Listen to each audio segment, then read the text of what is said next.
Hello, everyone, and welcome to today's webinar. My name is Brian Anderson, news editor at Demand Gen Report.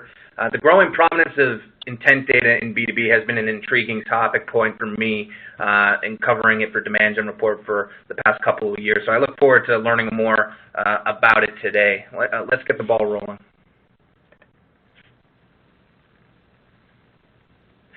First, a few housekeeping items. Be sure to connect with us on social media during and after today's presentation. You can follow along to all the social buzz all over the internet by tracking the BII19 hashtag on both Twitter and LinkedIn. You can also connect with me and our presenter using the Twitter handles you see here.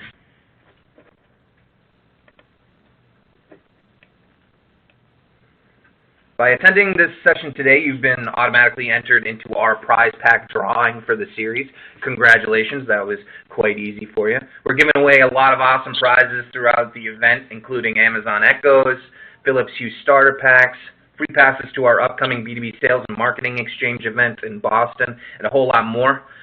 All you got to do is register for sessions and attend the sessions live.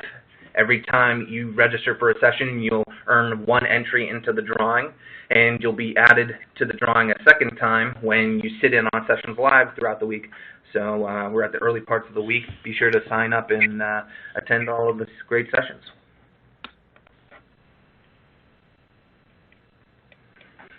As you've probably noticed, today's session is taking place on the On24 platform, which provides a lot of neat ways to participate in the conversation. We have a Q&A planned towards the end of this session, so please use the Q&A widget at the top right-hand corner of the screen to submit your questions at any time throughout the presentation.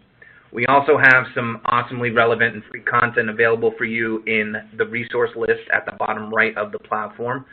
You can also get social from directly within the platform using the Twitter widget on the left-hand side of your screen.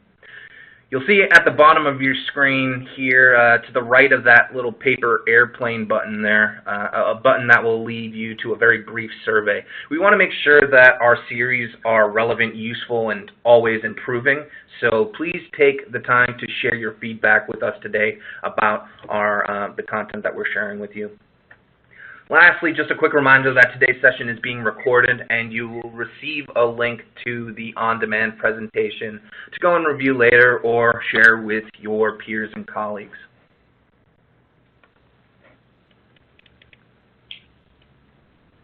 Now, I'm pleased to introduce our speaker for today's session, Andre Yi. Andre is the CEO of Triblio, and he has become one of the notable thought leaders in the space when it comes to intent data, account-based marketing, and the like. He has numerous years of experience with an outstanding record of growing successful software companies. Prior to Triblio, he was the SVP of Product Development at Eloqua, in which he was part of the executive team responsible for leading the company to an IPO and the $957 million acquisition by Oracle. So with that, I'll pass things over to you, Andre. Go ahead and take it away. Well, thank you, Brian. Welcome. As Brian said, my name is Andre Yi. I'm the founder and CEO of Triblio, and I'm really glad that you've joined us today. Over the next 30 minutes, we're going to talk about how to leverage intent data in your ABM campaigns to grow your pipeline and close more deals. And so we're going to do this by addressing three really important questions. The first is why intent, right? Why is understanding buyer intent particularly so important today? The second question we're going to tackle is, what do we mean by intent? I think one of the problems about the way we sort of talk about intent today is that we've really defined it so restrictively that I think we missed the bigger picture, and I really want to discuss that and open that up. And then finally, how do you actually combine intent data with ABM to make a difference in boosting your pipeline, right? So thank you for joining us, and we'll jump right in shortly. But before I begin, let me spend just a minute sharing a little bit about Triblio. We're an award-winning ABM platform provider with over 130 customers ranging from global public enterprises to really fast-growing venture-backed companies. And beyond the awards we won for our platform, I think the thing that we're really proud of is the success that our customers have achieved through our platform. And so in a lot of ways, really, they're the real experts that we're collectively learning from as I share the campaign patterns from what they've done really as real-world practitioners. Now, speaking of our architecture, we have a comprehensive platform for multi-channel orchestrated account-based marketing campaigns. You can define accounts for targeting. You can reach the right buyers in those target accounts through account-based advertising.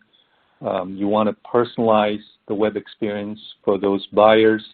And finally, as buyers engage, you can score purchase intent and trigger sales follow-up workflow in either your Salesforce instance or over email through our sales activation module.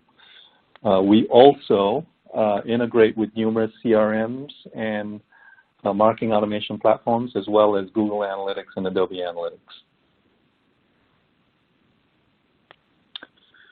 So now that you know a little bit about what we're about, let's jump in and talk about why intent data is relevant to marketing today, and in particular to account-based marketing.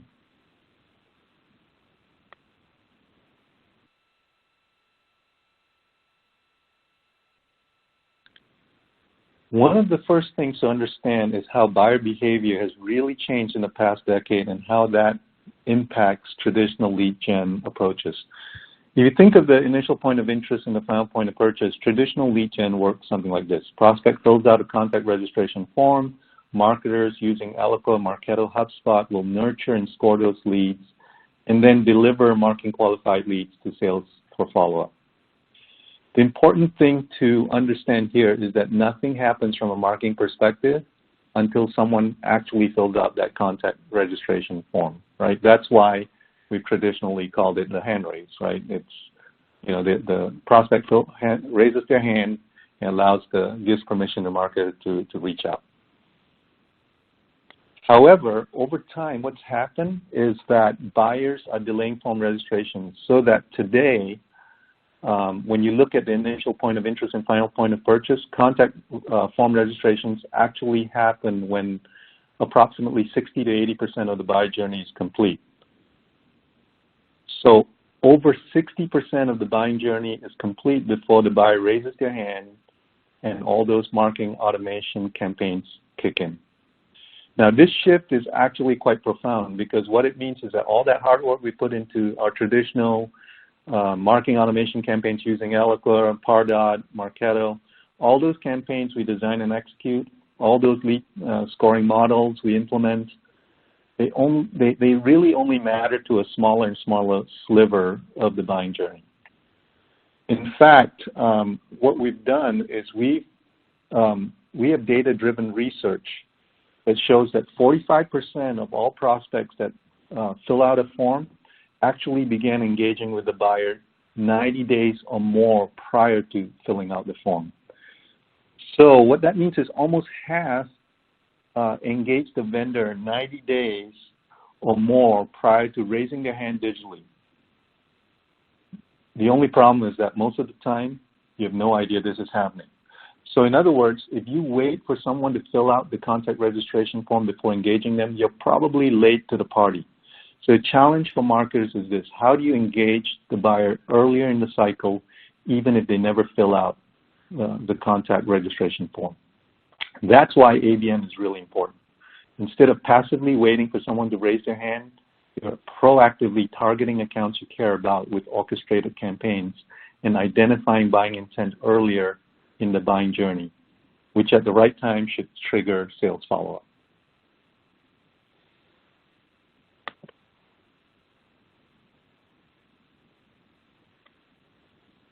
So on to the second question. What do we actually mean by intent?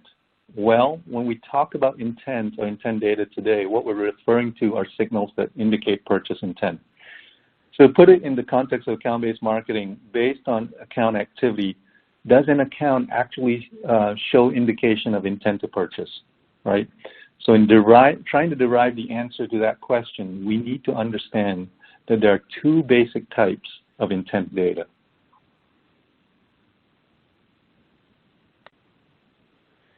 The first kind of intent data is what we call first-party intent. First-party intent data are intent signals that are determined based on the activities on your website or in response to your campaigns. These include explicit signals like a prospect actually registering for a webinar or registering to download an analyst report that you're hosting on your website, but it also includes implicit signals like visiting the solutions page or product page on your website or watching the customer testimonial video. Now, the good news about first-party intent is this: the data that you own, it's data that you own currently, right? And if you score based on first-party intent signals, it actually offers a strong indication of purchase intent. What's the bad news? Well, if you only rely on first-party intent, you may be seeing only a very small part of the buyers who are in the active buying cycle. Because you're only seeing signals from buyers that end up on your website, which is why there's so much interest in third-party intent data from data providers like Bombora. Now, full disclosure, Bombora is a Triblio partner, and we've integrated their data into our platform, right? But what I'm about to say is true not only of Bombora, but also of other third-party intent data. Third-party intent data are signals based on account activities on other sites on the web. So, for instance, when a prospective buyer reads an article or watches a video on a third-party content site, that activity registers as a signal associated with the topic of the video or keywords associated with the article. So for an example, if you're a security company and you're selling new firewall technology and individuals from a Fortune 1000 account are reading an article on next generation firewalls, well, that may indicate buying interest, right? Now, I say may because one of the problems with third-party intent is that it doesn't necessarily indicate purchase intent, but it's really about content interest. Meaning, in my example, when someone reads an article on the next generation firewalls, it may be that they're actually an active buyer in an active buying cycle, or it may be that they're just generally interested in the topic, right? With third-party intent, you do get a lot of noise with the potential buying signal. So let me quickly summarize the differences between first-party and third-party intent data. With first-party intent data, you typically get stronger, more reliable signals of purchase intent. But the problem is that it's limited in scope. You're only seeing the signals of the accounts that actually come to your website. Now, with third-party intent, you get a broader scope, right? It's extensive. You get to see account interest in topics across web content sites. But the problem is it can be difficult to differentiate the buying signal from general interest. So part of what you really want to do is really combine third-party intent with first-party intent signals to get a better read on purchase intent and to get the maximum impact. And so you can do this by integrating intent data in your ABM campaigns, which brings me to the third question.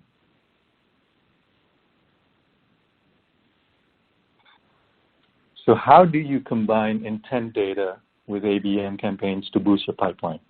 Well, I'm going to answer this question by showing you two campaign patterns, two use cases that marketers are using today that involves incorporating intent into their ABM programs.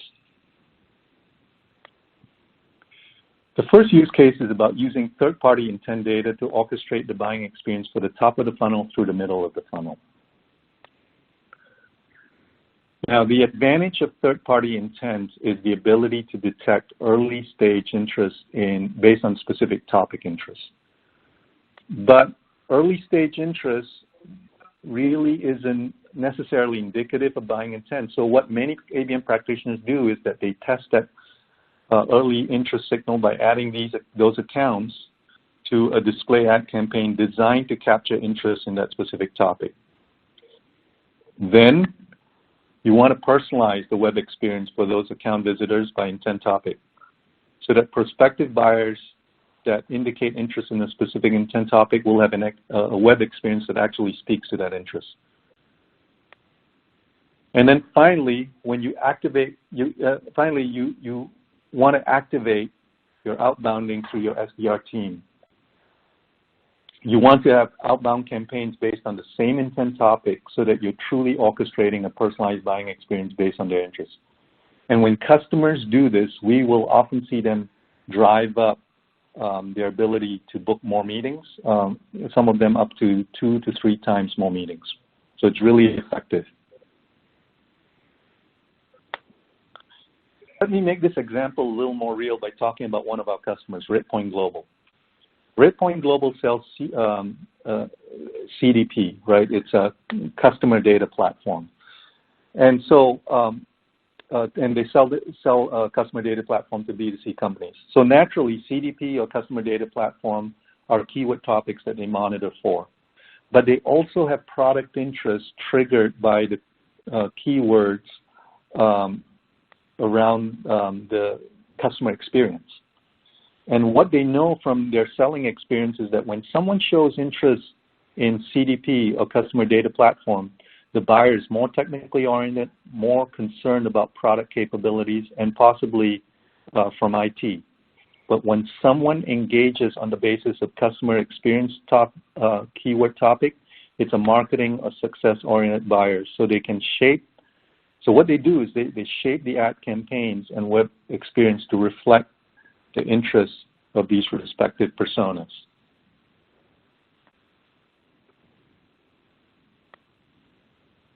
The second use case for using intent and ABM together is activating intent for one-to-one sales conversations. So instead of applying ABM to, instead of applying intent to top of the funnel demand gen, right? In this use case, you're actually activating intent deeper in the funnel and putting it in the hands of your sales team, and then coordinating messaging across the other channels.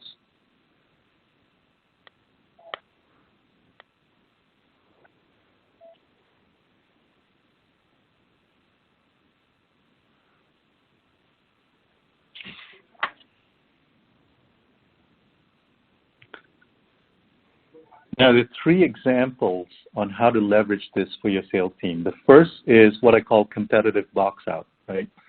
One common approach in selecting third-party intent topics is to select your competitor's company name. The idea here is to monitor companies that are surging with interest in content related to your competitors.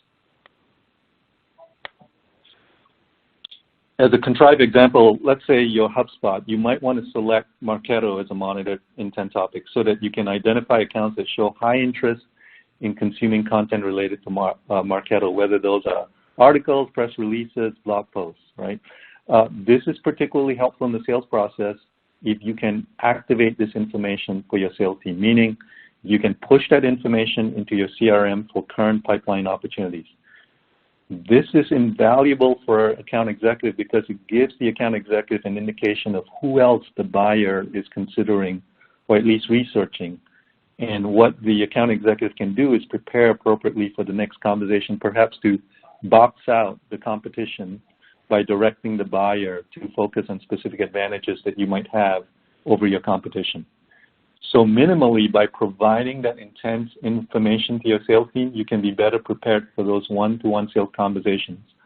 But your AE can also, you can also tie that into ABM personalization campaigns on your website. You know, as your AE is having those conversations with the buyer, you also want to personalize your website with content that proactively counter competitive claims with content offers that might feature why prospective clients might pick you and your solution over your competitors. So that's using intent data for a competitive one-to-one sales conversation and coordinating the right messaging on your website.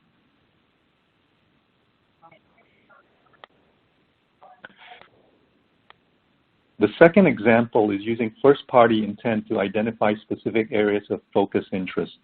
or even concerns, right? When you're deeper in the buying cycle, the buyer is starting to home in on specific areas of interest or concerns. For instance, this is how it might work. You have an active buyer in the evaluation stage of the buying journey. The exec has a full discovery call followed by a demo, but following both meetings, IT gets involved with the buying group. There's an emerging question about whether your product is GDPR compliant. Now, typically, if you're a seller, if you're the AE, you're oblivious to this concern because all that conversation is happening, away from you. But through account insight analytics that reveal the web content history of this account, the AE notices that the buyer's late-breaking interest is in reading blog posts related to privacy and GDPR. So before the next call is teed up, the account executive is ready to have that conversation, and he lines up the security and privacy officer from his company to engage the IT buyer for the next meeting, right? Alternatively, if the account executive has also previously set up an account-specific content page for the account, he can update that page with a primary feature on GDPR, and then he emails the prospect to inform him of the new content he's added to the content page. Now, we actually have numerous customer anecdotes about how that kind of real-time insight has helped close deals for them, or allowed our customers to position the right offering for the client. Being able to drill down on specific areas of interest or concern based on first-party intent data can be a force multiplier in the selling process.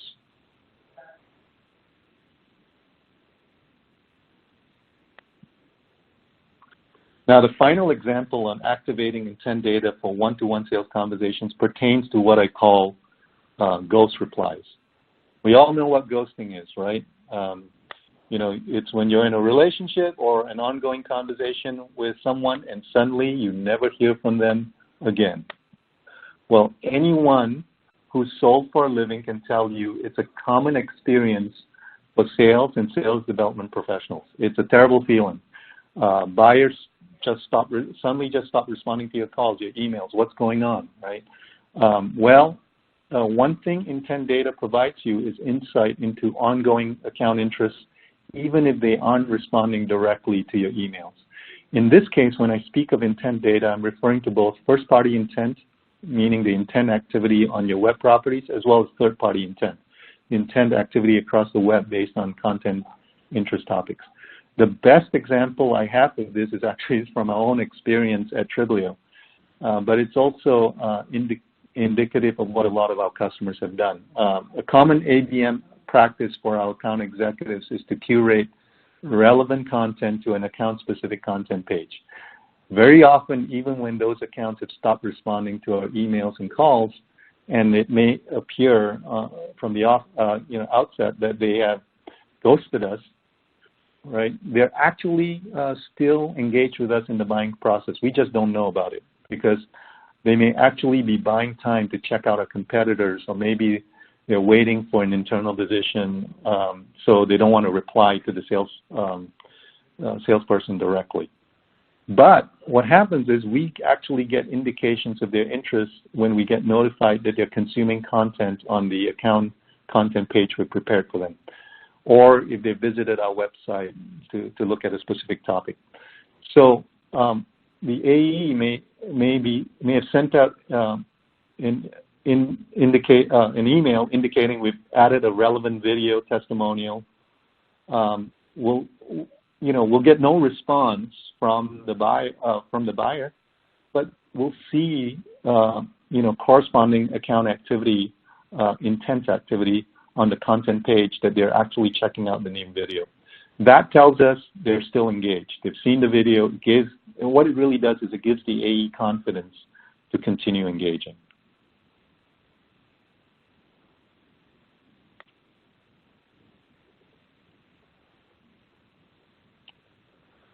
So in summary, here are a few things to remember or take away from our time together. First, remember to leverage both first-party and third-party intent data. A lot of attention today when we talk about intent data is around third-party intent data from vendors like Bombora. That's great. But don't forget about the first-party intent data, which is data intent that signals that are from your website, right? And you want to combine both first-party and third-party intent signals for your ABM campaigns to get really better results. Second, personalize the buying experience by intent topic. You want to coordinate the buying experience across all channels by intent topic to deliver better results, right? And I've given you a couple of examples of how some of our customers have done that.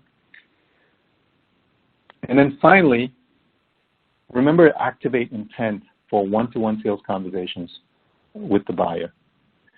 This is where you're adding value to the actual selling process by giving them insight into the intent of the buyer in the middle of that what might be a very competitive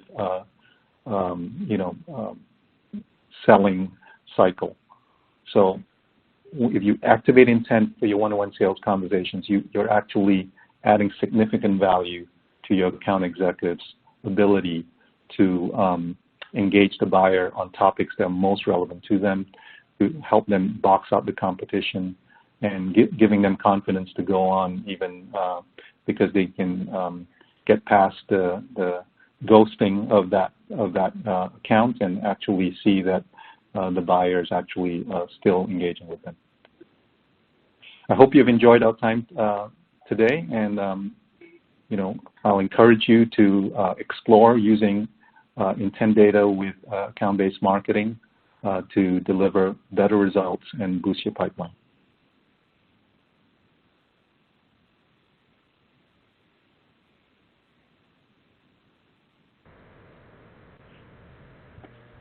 Thank you for that awesome presentation, Andre. There's a lot of great questions coming through for the Q&A, but I'd like to remind everyone to please take the time to submit their questions via the Q&A widget for those that haven't had the chance to do so yet. If we don't get to your question today, we'll be sure to put you in contact with Andre and his team via email. So we'll be sure to get your questions answered. Now let's get to these questions. The first question I have here, Andre, is from David. David asks, if we're using third-party intent, is there any advice on how to select topic keywords to monitor? Is there, a set process or practice that can be used? Yeah, that's a great question. There are obviously numerous ways to select intent topics, and that might vary from industry to industry or depending on the space that you're in. But I think a good starting point is maybe to look at your competition. So I would say competitor names is one that we see people getting some success in.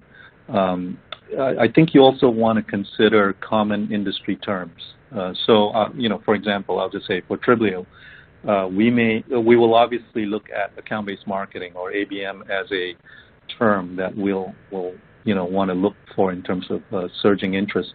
But we may also look at broader key terms like demand generation, right? So, look at common industry terms, and you want to play around with, the terms that are right for you. And then finally, depending on your offering, I think some customers we've seen will look at sort of problem solution-oriented keywords, and that's another way that they can look at phrases related to the problem that's being solved, or the particular solution keywords to those problems. That makes sense. Thanks for that. The next question we have is from Amy. Amy asks, what's the minimal starting point to get going with intent data in ABM? It's a recurring question that we hear at Demand Gen Report as well. It needs to, that need for some sort of a foundational element in order to leverage these two to maximum efficiency from the get-go. Yeah, we hear that as well quite a lot from new customers. I think minimally, one of the things, there are a couple of things I would suggest. One is take a look at your first-party intent, right? In other words, what kind of signals can you learn from visitors to your website? I think that's a really helpful, starting point. I don't think that's enough, though, to really, say that you're working with intent effectively with ABM. I think beyond that, you will get a lot of juice, I think, just by doing what I think most of our customers start with, which is beyond monitoring the signals on their website, they'll start with monitoring using third-party intent topics and monitor for accounts that search on these particular topical keywords that they've selected. And then they take those accounts and dynamically add them to a list and execute and account-based ads to those accounts, right? So you see this surge in particular keyword topics, you add them to and sort of an ad campaign to sort of validate that content interest is actually buying interest. And then after that, you then can add web personalization so that you can personalize by intent topic and then eventually integrate sales follow-up by intent topic as well.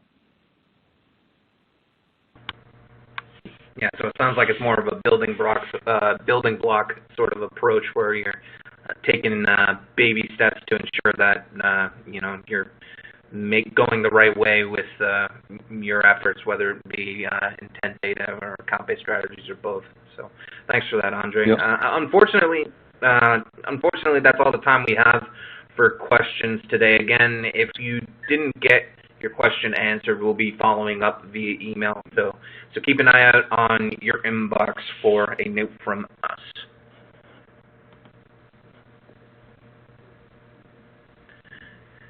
If you enjoyed today's discussion and are looking for more B2B sales and marketing best practices and inspiration, be sure to check out our upcoming live events. We have a new B2B Sales and Marketing Exchange Conference that will take place August 12th and 13th at the Encore Boston Harbor. It's a new venue, so it's very, very, very exciting for us. And mark your calendars for the 9th Annual B2B Marketing Exchange, which will return to Scottsdale, Arizona at the end of February in 2020. We hope to see you folks there, so mark your calendars.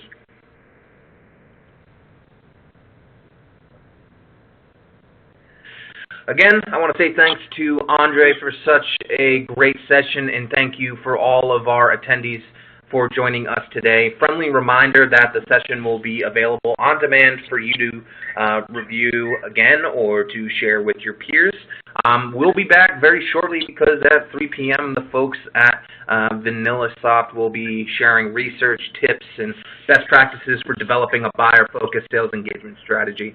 Until then, thanks again for joining us and have a great rest of the day. Thanks again, everybody.